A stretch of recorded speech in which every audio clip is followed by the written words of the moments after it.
نحمدو و نصلی علی رسولہ الکریم، اما بعد، واعوذ باللہ من الشیطان الرجیم، بسم اللہ الرحمن الرحیم۔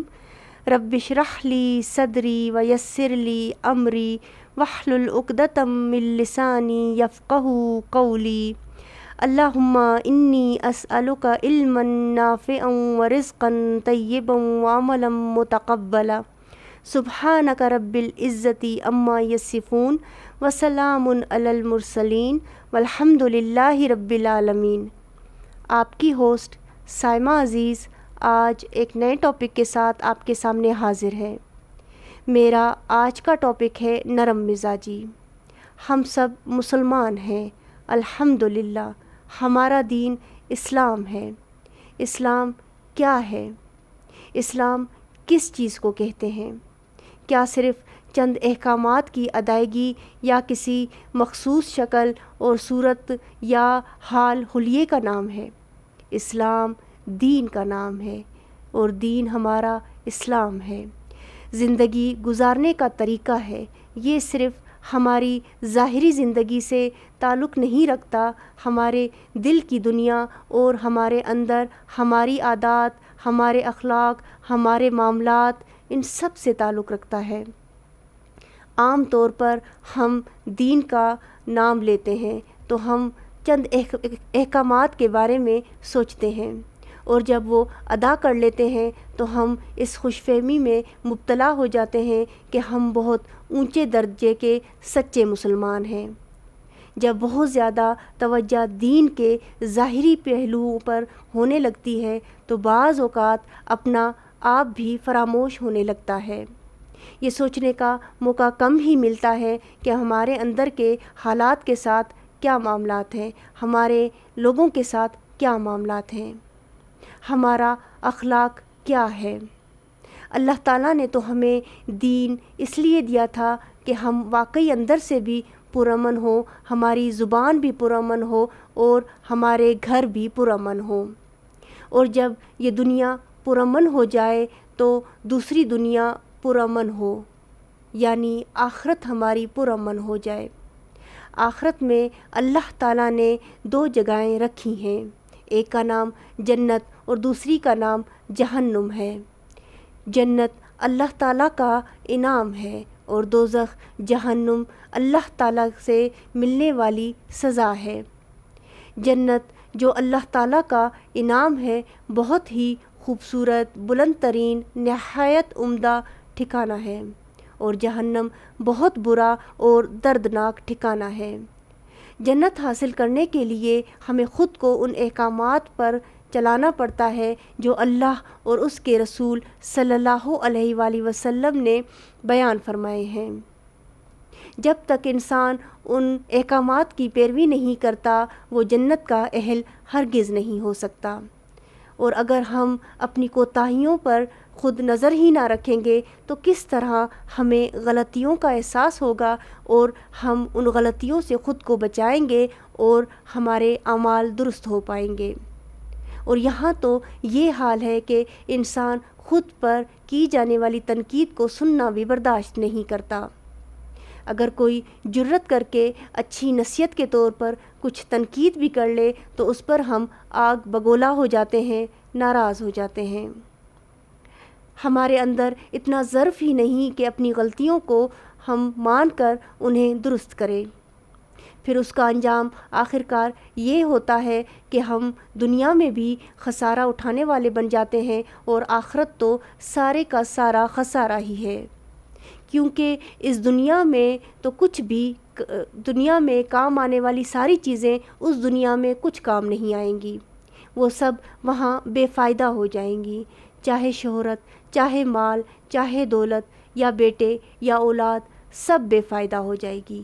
وہاں کام آنے والی چیز اچھے اعمال ہوں گے، صرف اعمال ہی ہوں گے جو آپ کو سزا اور جزا کے فیصلے پر پورا اتاریں گے، اور آپ اس جنت کو پانے کے اہل ہو جائیں گے اگر آپ کے اعمال اچھے ہوں گے۔ جیسا آپ کا اعمال ہوگا وہاں بدلہ بھی ویسا ہی ملے گا۔ ہم اپنے باہر کی صفائی کا تو دھیان رکھتے ہیں مگر اندر کی صفائی نہ کرنا چاہتے ہیں اور نہ اس کی کوئی فکر رکھتے ہیں۔ اصل کامیابی تو اندر کے درست ہونے سے ملے گی۔ ایمان کا بیج ڈالنے کے لیے بھی نرمی چاہیے، بالکل ویسے ہی جیسے ایک زمین میں بیج ڈالنے سے پہلے زمین پر پانی ڈال کر اسے نرم کر دیا جاتا ہے تاکہ بیج اندر جا سکے، جذب ہو سکے اور پھر وہ اچھی پیداوار دے سکے۔ اسی طرح اگر دل میں سختی ہو، مزاج میں اکڑ پن ہو تو اللہ کی بات، کوئی خیر خواہی کی بات اندر جا ہی نہیں سکتی۔ جب وہ اندر جائے گی ہی نہیں تو وہاں سے مزید کچھ بھی اگے گا نہیں، کچھ خیر خواہی باہر نہیں آئے گی۔ تو گویا دل کو نرم کرنے کی ضرورت ہے۔ اللہ کا ذکر اور اللہ کی کتاب کی تلاوت انسان کے دلوں کو نرم کرتی ہے۔ آپ صلی اللہ علیہ وآلہ وسلم نے فرمایا تھا کہ دلوں کو زنگ لگ جاتا ہے، تو جب اس زنگ کو دور کرنے کا آپ سے طریقہ پوچھا گیا تو آپ نے 2 طریقے بیان کیے کہ قرآن پاک کثرت سے پڑھو اور دوسرا موت کو یاد کرو۔ ہم دن میں موت کو کتنا یاد کرتے ہیں؟ دنوں میں تو نہیں، شاید ہم سالوں میں بھی موت کا ذکر تک نہیں کرتے، نہ ہی اسے یاد کرتے ہیں۔ جب تک ہم اپنی موت کو یاد ہی نہیں کریں گے تو ہم اپنے اعمال کیسے درست کر پائیں گے؟ ہمیں آخرت کی فکر کیسے لاحق ہوگی؟ یہ دلوں کو نرم کرنے والی شے ہے۔ اگر ہمیں معلوم ہو جائے کہ آج کا دن ہمارا اس دنیا میں آخری دن ہے تو سوچئے ہمارا کیا حال ہو۔ اس لیے موت کو یاد کرنے کا نبی پاک صلی اللہ علیہ وآلہ وسلم نے فرمایا کہ موت کو یاد رکھا کرو۔ ہر انسان کے اندر فجور بھی ہے، تقویٰ بھی ہے۔ اللہ نے دنیا میں اچھے اور برے کرنے کی گنجائش رکھی ہے، دونوں راستے دکھا دیے ہیں۔ ہر انسان اپنی مرضی سے اپنا راستہ چنتا ہے، پھر اسی طرح اس کے معاملات، حالات اور دل کی کیفیت ہوتی ہے۔ اچھے کام کرنے سے دل نرم ہو جاتا ہے اور جب دل نرم ہو جاتا ہے تو زیادہ خیر مل جاتا ہے، اور اگر برائیوں کو بندہ اپنا لیتا ہے تو پھر دل سخت ہو جاتا ہے۔ پھر جب اپنے اندر ہی خیر نہیں ہوگی تو کسی اور کے لیے اور اپنے لیے خیر کیسے آئے گی؟ دین اسلام ہمیں نرم مزاجی کا سبق دیتا ہے، ہمیں نرم مزاج بننے کی تلقین کرتا ہے۔ انسان کو اپنے اندر نرم مزاجی کے جذبے کو بڑھانا چاہیے۔ نرم مزاج انسان میں صبر کا مادہ بہت زیادہ ہوتا ہے، اس کے اندر چیزوں کو، حالات کو، مشکلوں کو جذب کرنے کی قوت بھی زیادہ ہوتی ہے۔ اللہ اپنے نیک بندوں کے دلوں پر یہ خاص انعام فرماتا ہے اور ان کے اندر لوگوں کے لیے خیر اور نرمی آ جاتی ہے۔ اللہ نے نعمتیں سب کے لیے پیدا کی ہیں، مگر ان سے فائدہ کون اٹھاتا ہے؟ فائدہ وہی اٹھاتا ہے جو اللہ کو پہچان لیتا ہے۔ ہر تعلق کو خراب کرنے والی شے سخت مزاجی ہے۔ تعلق کو درست کرنے کے لیے نرم مزاجی اختیار کرنا بہت ضروری ہے۔ جس نے نرم مزاجی اختیار کی اس نے عزت پالی، کیونکہ یہ ممکن ہی نہیں کہ آپ نرم مزاج ہوں اور لوگوں کا معاملہ آپ کے ساتھ سخت مزاجی کا ہو۔ اکثر اوقات انسان کی سخت مزاجی کی وجہ سے ملی ہوئی نعمتیں بھی چھن جاتی ہیں۔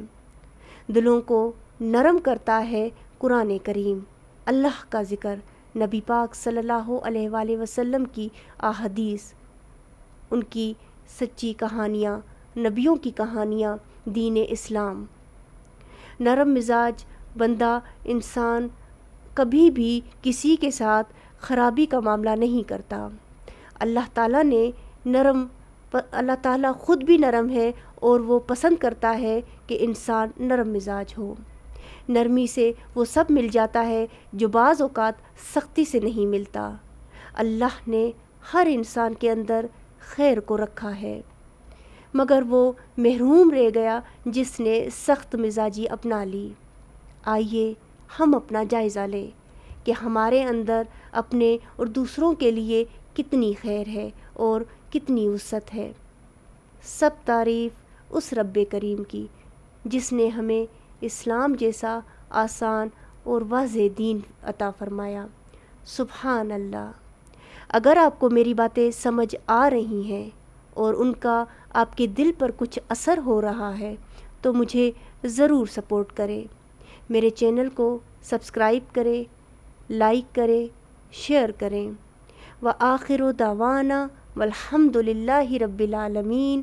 السلام علیکم ورحمۃ اللہ وبرکاتہ۔